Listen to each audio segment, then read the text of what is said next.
All right, so today we're going to talk about self investment. We live in a time where there is an abundance of opportunities in terms of, way to grow your business, way to invest in your health, ways to invest in your mindset. And so, being that you and I have had so much experience in this realm ourselves as coaches, but also as individuals who've made significant investments over time here, I thought it'd be really helpful to jump on into the topic of what's been beneficial for us, but also where we found opportunities that maybe didn't align as much and kind of the intention and energy behind those investments. So, what do you think? Yeah, nope, this is a really good topic. We talk about it all the time. This idea of investing into yourself and I guess the scarcity mindset that can go along with that of, oh my gosh, that's a lot of money, or I'm not sure I can do that. But I know I have done a lot of investing into myself over the years, as have you. So I like it. Let's talk about it.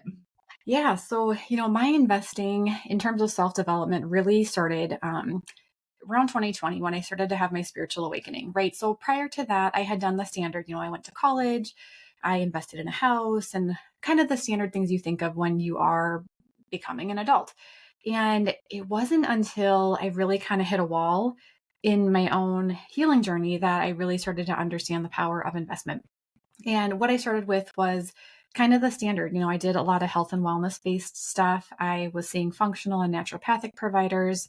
And, on other episodes, I've talked a little bit about kind of my dark night of the soul.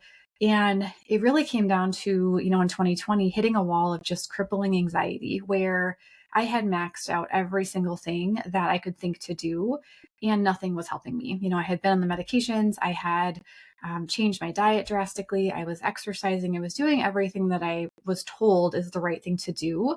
And then, it was brought to my attention to check out a coach who did subconscious mindset work.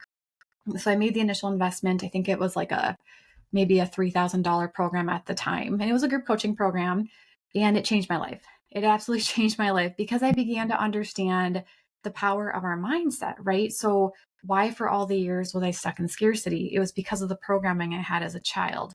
Why, as I was contemplating exiting the nursing field, was I absolutely terrified because I didn't have the identity of someone who was anything other than a nurse, other than a mom, other than a friend. And so that was kind of my gateway into the personal development realm that then led to all the spiritual, kind of knowledge, because you can't, in my opinion, you can't separate the mind from spirituality. Like it's all interweaved, into science as well. Science is now beginning to kind of support what we've always known in terms of spirituality.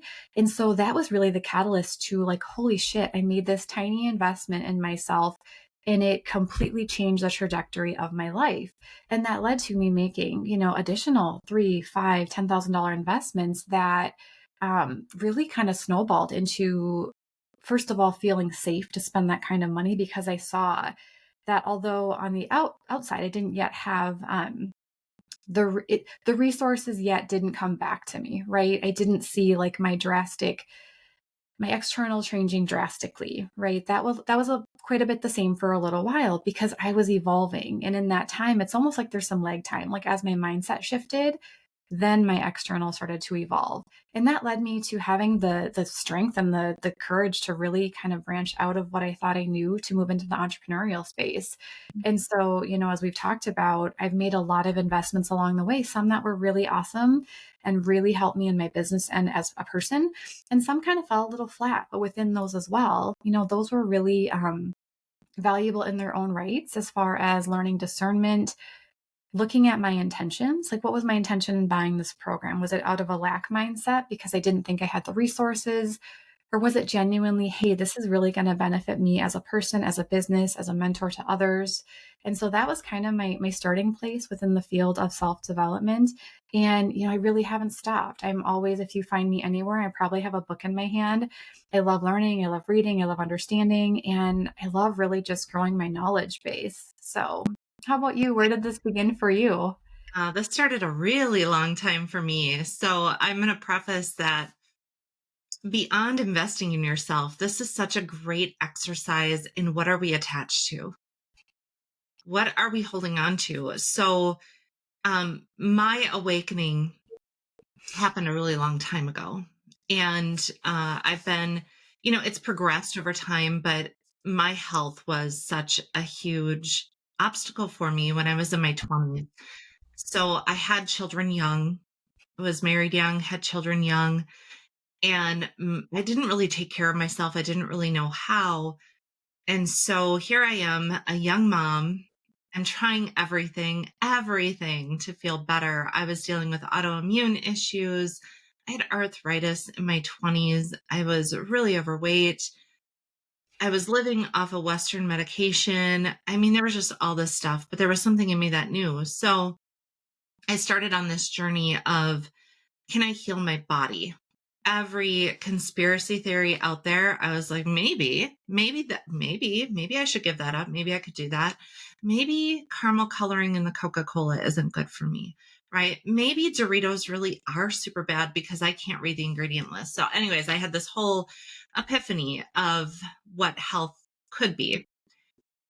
But it was a really um, trialing journey financially because we both know that insurance doesn't cover this kind of stuff. Unless you're willing to go the Western medicine route, you're kind of on your own. And I want to make it really clear. I was in my 20s, married with children. I didn't have unlimited financial resources. I had debt. I mean, I was trying to raise children. So I don't want to sit here and make people believe, well, you have all these resources. Maybe you're privileged on some level. Nope. This was all pure want for a better life. So I started down that journey of health. And I remember through that journey, I saw improvement, but then I would have the next lesson. And I had in 2010, which was probably the most expensive lesson I learned, I'd gotten mercury poisoning. And my life for the next year just fell apart. It fell apart. It got to the point that I couldn't eat anything. I was so sick. I would get open sores on my face. I mean, I'm not saying this lightly. My life was falling apart. I was depressed. I was really sick. And it was at that point that I was looking for any kind of resources, and I surrendered to it. I thought, I can't do this another day. I surrendered to it, and then the solution came. But it cost me at that time, I think it was like 13,000 or $15,000, just bam, right out of the gate. And I was not that old. And I had children. I had a home that I was trying to pay for, vehicles, a life, and it was just a huge leap of faith, but it was so worth it for me. And that was a huge change in my life because it gave me a quality of life. So that was the trade-off. That was the exchange. And it started this whole journey of money really isn't anything more than a tool. It's not God. It can do amazing things for you, but can also totally ruin you. Like, it's whatever you want to give it. So your attachment to it is going to perhaps be your roadblock in leveling yourself up or fixing your health or doing something that will change the trajectory of your life. Kind of like you said, I've invested in my business. I've done a lot of investing too, but that one changed my world in a millisecond. Yeah. And I mean, you hit the nail on the head. I think for so many people, this journey begins with that desire for more, but that quiet voice in the back of their mind that's like, hey, this isn't it. Like you are capable of more. And I think, that was your start of like not succumbing to what your health was doing. And, having been a hospice nurse, I saw a lot of people really succumb to the diagnoses that their physicians provided. They really hung on to that as absolute truth, that there were no options. And within you, you were like, but this isn't the end of my story. And I will move mountains to figure out what needs to happen, or rather be receptive to receive the guidance as far as what needs to happen for your health to move you forward. And I think that's such a big lesson as far as how any of our journeys look is, your path has been very different than mine. My path has been very different than a lot of my other entrepreneur friends. I think the common denominator in those of us who are the change makers, who feel that call for greatness in life, is the willingness to continue to put our best foot forward, to seek to learn from those who are where we want to be. And that was, if I'm not mistaken, the mentor that you worked with for your health had his own health journey. And, how better to learn than to learn from someone who's paved a way on a path that you're walking. And, those are the mentors that I work with, the people that are a few steps ahead of me, who it's like, I want to be where you are. I see what you're doing. I love that. And although my path may not be the exact same as yours, you know how to get me from point A to point B. And then the next person will help me get to C. And so, the money comes back always, assuming you put into place what you're learning. Had you purchased that, program with this person and not done what they said, you wouldn't have had the results. But I know you, and I know your unwavering commitment to doing what needs to get done.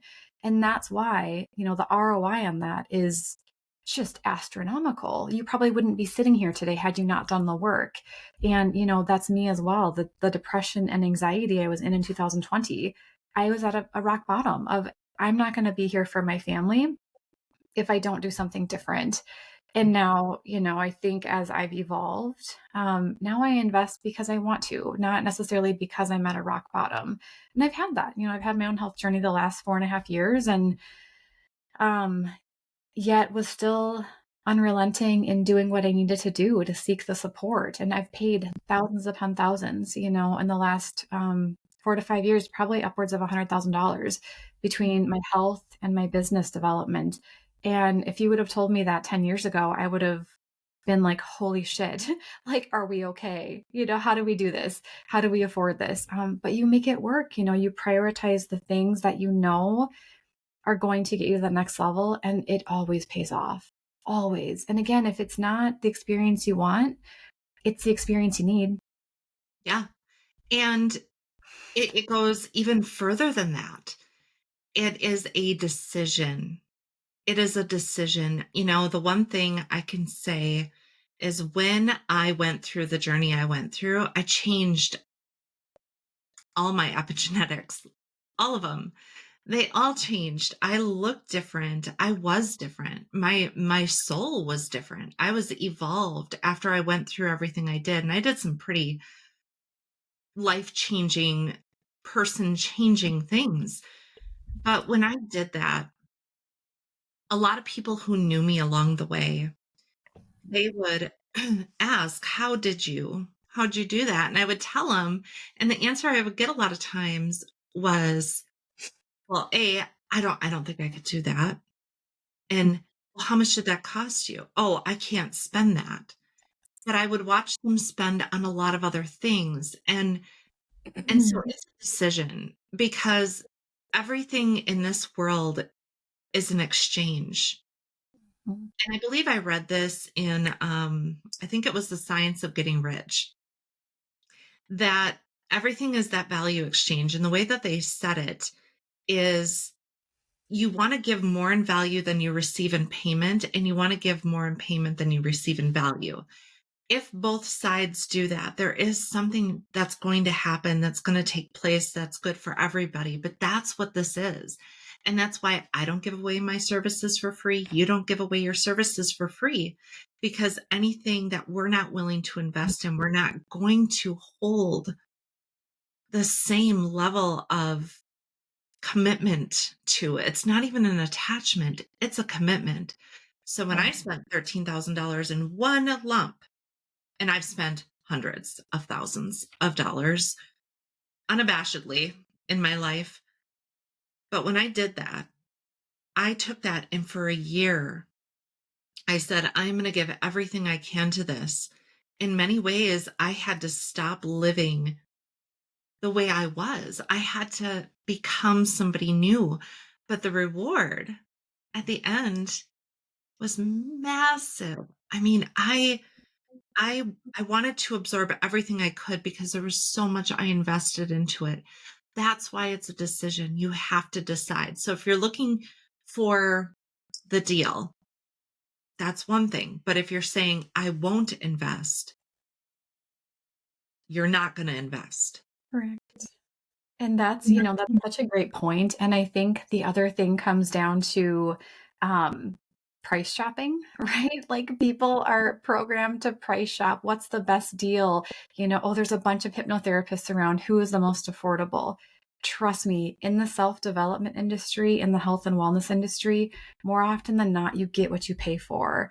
So if you want to invest a small amount of money, you're going to get a small amount of change. If you're going to invest a larger amount of money, you're going to get a more pivotal, life transformational change. And, I don't say that to dismiss those who have financial struggles, right? I mean, in the last few years, I have had to put money on credit cards, and that's never been my way of doing things. But I felt so strongly in what I was investing in that I was willing to take on debt to do what needed to get done, knowing this is a short term pain for a very long term gain. Yeah. And to your point with your health journey, what we don't talk about often is you created a completely new identity because the person that you were prior when you were sick and unwell was not the same person with the same habits who was healed. Drastically different ways of thinking about yourself, thinking about your body, being mindful of what you put in your body, having honor for what the body does. And that's the same with any investment that we make. Again, when you're investing to have a better life, you're upgrading your identity as well. And that's hard. That's something that I work with all the time. That is what I specialize in, is helping people navigate that, because those are subconscious ways of being, and you cannot fight your identity. You cannot out perform your identity. You're going to get caught in the same loops and same cycles. And so to kind of transcend that, you need the tools. You need someone that can help you walk that path. I couldn't have done this alone. There's no way in hell I would have had the resources to do what I've done, and you as well, without someone there to hold your hand, or even just to hold you accountable until you really cement that new identity and that way of living. Um, which is why people so often fail on the crash diets and the fad diets, because or even some of the surgeries folks have for weight loss, right? You hear so often that they end up back in the same position they were years later, because on an identity level that never changed. And that's lottery winners too, right? Let's make it about money. Lottery winners, the statistics on people that actually end up worse off after winning the lottery are, I mean, profoundly high. I don't even know offhand. It's like 80 or 90% end up in the worst position than they were. It's Or because they that. don't have.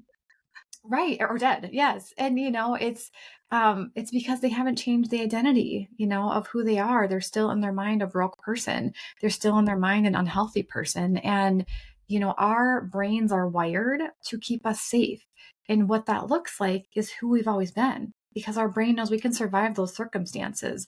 We can survive the abuse. We can survive a mediocre life with a mediocre income.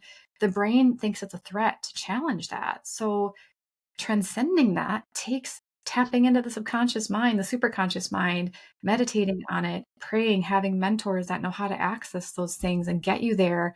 And again, hold you accountable, because I don't know about you, but every time I've gone through kind of a growth spurt, I have felt so fucking uncomfortable, like wanting to crawl out of my skin.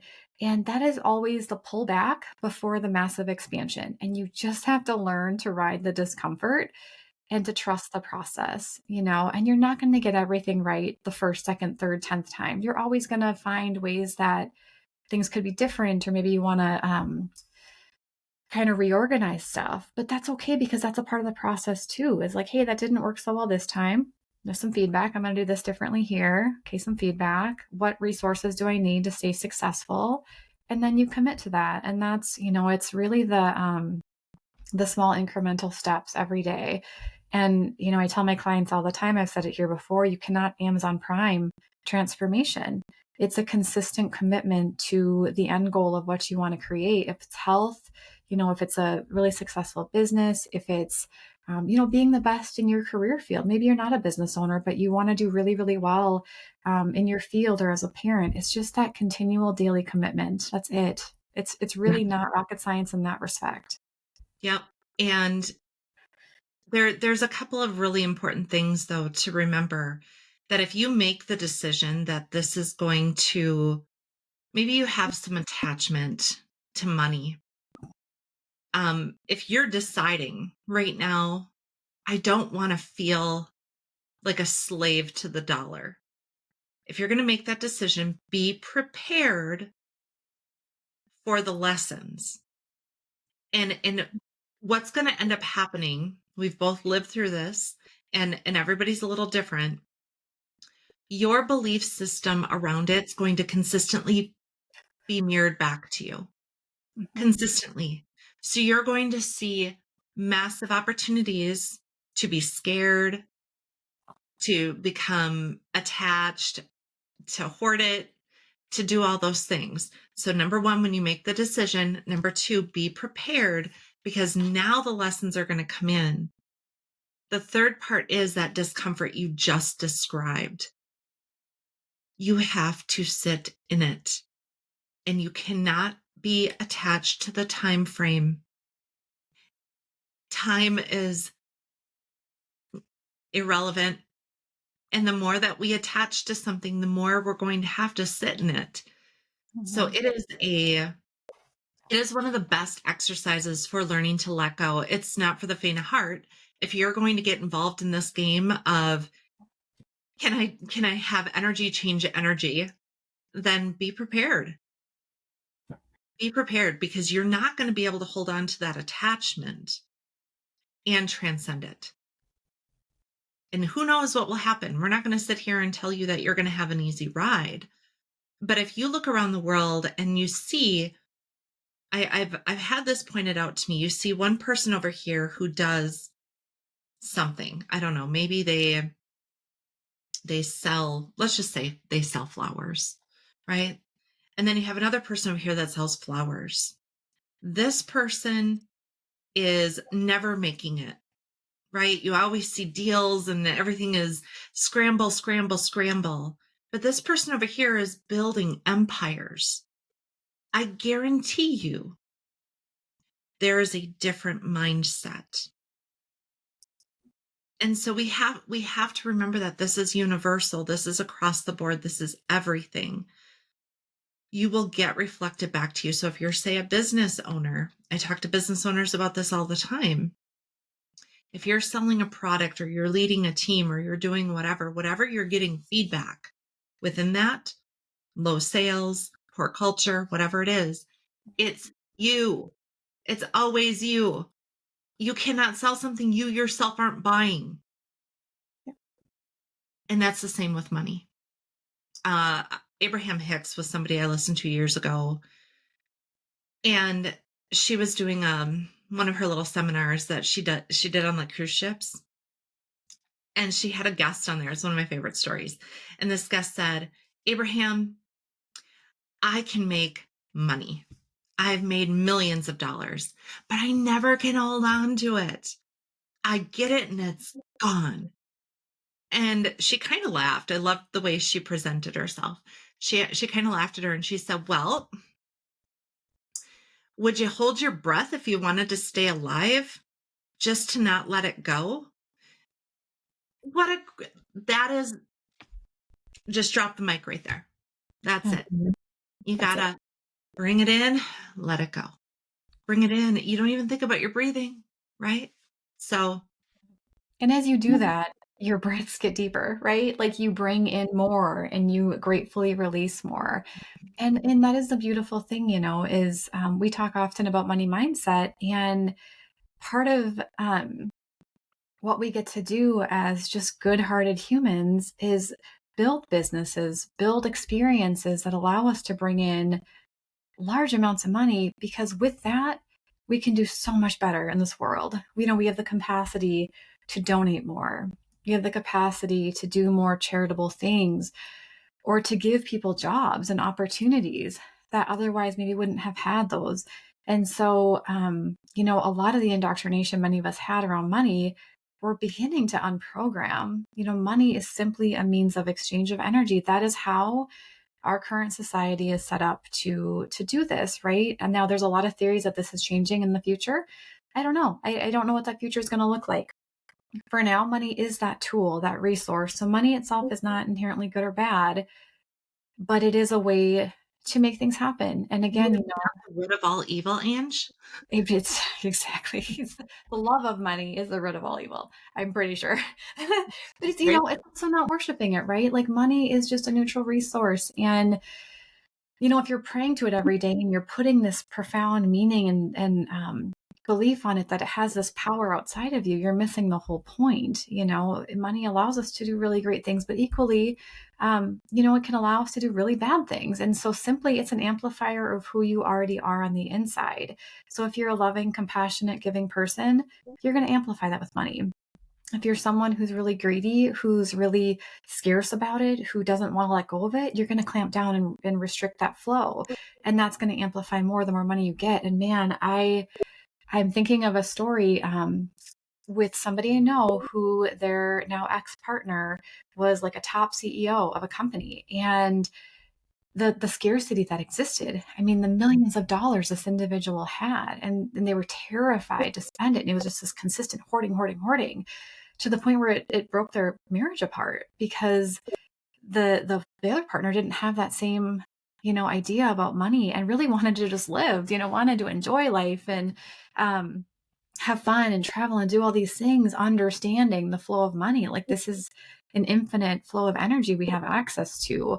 And so ultimately, what happens was a divorce. They, divided the assets, and she's out having a blasty blast and living her best life. And, money is still coming into her as well. I don't know how he's doing. But that's also, that comes down to programming. If I could look at the family lineage, I would imagine that there's some strong family beliefs that exist there. And I think for many of us, and you look at families that, and this is kind of diverting off the topic of the self development, but it does relate. If you look at families who come from money, who there is a strong amount of wealth there, it's very standard and expected the kids just have money as well. They don't go into the world thinking that there's limitation at all. They go, and I have a family who, through marriage, who that's their experience. And it's so cool to see their kids grow up with this just freedom around it. It's not hard. And yet you look at that contrasted to somebody who it was a struggle, growing up, and that's a very different energy. And that's where it's on us to reprogram that. But again, it doesn't happen by yourself. I cannot tell you the number of people who want to change this stuff by reading a book. It's not going to happen because you're not going to know how to implement it. I've read hundreds, if not thousands of books at this point, and they give me little bits and pieces of information, but nothing has been as transformational as interactive coaching with people that actually have been there, who teach me how to use the tools. Because a book is just, it's fantastic, but you're never going to get the same experience. I look at them as additional resources though, like, hey, I've learned these concepts, this helps to reinforce it, and or bring a different viewpoint that I really like, and then I can kind of tailor this stuff myself. um, but it's so interesting, as a society, we have no problem spending $5 a day on our Starbucks, or $1,000 on a new iPhone, yet we balk at the idea of spending money on supplements that support our health. We balk at the idea of, spending money on a coaching session to get us out of a rut, or therapy. It's like, it's such a distorted way of thinking. And we are our most absolute valuable investment, each one of us. Like nothing on the external. It's like, if we don't have this fixed in here, I don't want to say fixed. If we don't have this managed in here and addressed, the external is forever going to be chaotic. It's never going to be what you want it to be. Yeah, and you're never going to bring your gift into the world that you came here to share. Mhm. That was my draw way back then. It was, if I'm not me, then what do I do here? If I'm Right. not me, what do I do here? You are worth it. And I believe the programming tells you, "Oh, you're worth the fun car, you're worth the fun house, you're worth the vacation, you're worth all these material things." But it also then sets you up to not be able to achieve that through other programming. And so you have to break free of that. You have to find a way to break free of it, and that is the work. And so we're not sitting here telling you to go spend your life savings. We're not sitting here telling you to go, gamble your money away. But what we are saying is get back in here, really figure out what's my dharma, what am I bringing, what am I attached to? And if it is money, maybe there is something you need to invest in. Maybe it's just that you need to change your relationship with the dollar because, yeah, our currency might change, but there will be a currency of some kind. And if you don't fully embody who you are, you will have the same problems if, suddenly we wake up one day and all of our debts are paid off. I mean, these are things that fly around the internet. And I just think that's not going to change some people. Even if that did happen, that's not going to change some people. You have to change your relationship with the currency. It's always the currency, and there will forever be a currency. So, Yeah, and you hit the nail on the head. When we look externally, our government doesn't even know how to manage money, right? Like, we live in a society where money is just, it's pretty insane. So, how people treat it, respect it, hold it, we have just astronomical amounts of national debt that, like, our leaders can't even figure this out. And so, but we can, we are learning, we are figuring this out, we are kind of hacking the system. Um, and one of the best gifts, I had a friend say something to the effect of, and I'm not gonna say it exactly how she did, but it was something to the effect of enlightenment in this lifetime is tapping into your most authentic self. mm, That is enlightenment. And we can't be authentic if we have all these subconscious beliefs and baggage and things that weigh us down, or if we're living in a way where we're so unhealthy, we're doing things that don't support our body. That's not aligned. That's not why we're here. We're here to just really experience the joy of life and tune into our authenticity. And I'm sure when you get quiet with yourself, you understand and kind of hear those nudges of what that is for you. But we could talk, that's a whole nother episode as well. But for today, tune into what that next step is going to be for you. If you're listening to this podcast, I'm imagining you're a change maker too. The people that tune into this stuff are the people that know they're meant for more. And so it doesn't have to be, as you said, a massive investment that puts you into debt. We're never going to advocate for people taking on unnecessary debt. There are ways to be strategic and smart about this. However, I have put myself in some debt because I've so firmly believed in what I was investing in that I know I'm going to get it back infinitely. But, mind that for what it is for you. If you have this nudge that, like, it's scary, but I feel like I need to do this next thing, that's your sign. The fear is that comfort zone pulling you back, saying, oh, no, no, no, no, we don't do that. That's not safe. But yeah, your heart center knows. So if you feel you're meant for more, take the leap, take just that next logical step on your pathway, and I guarantee um, the way will be shown. So yeah. Great message. All right. thank you. We'll see you next time. See you guys.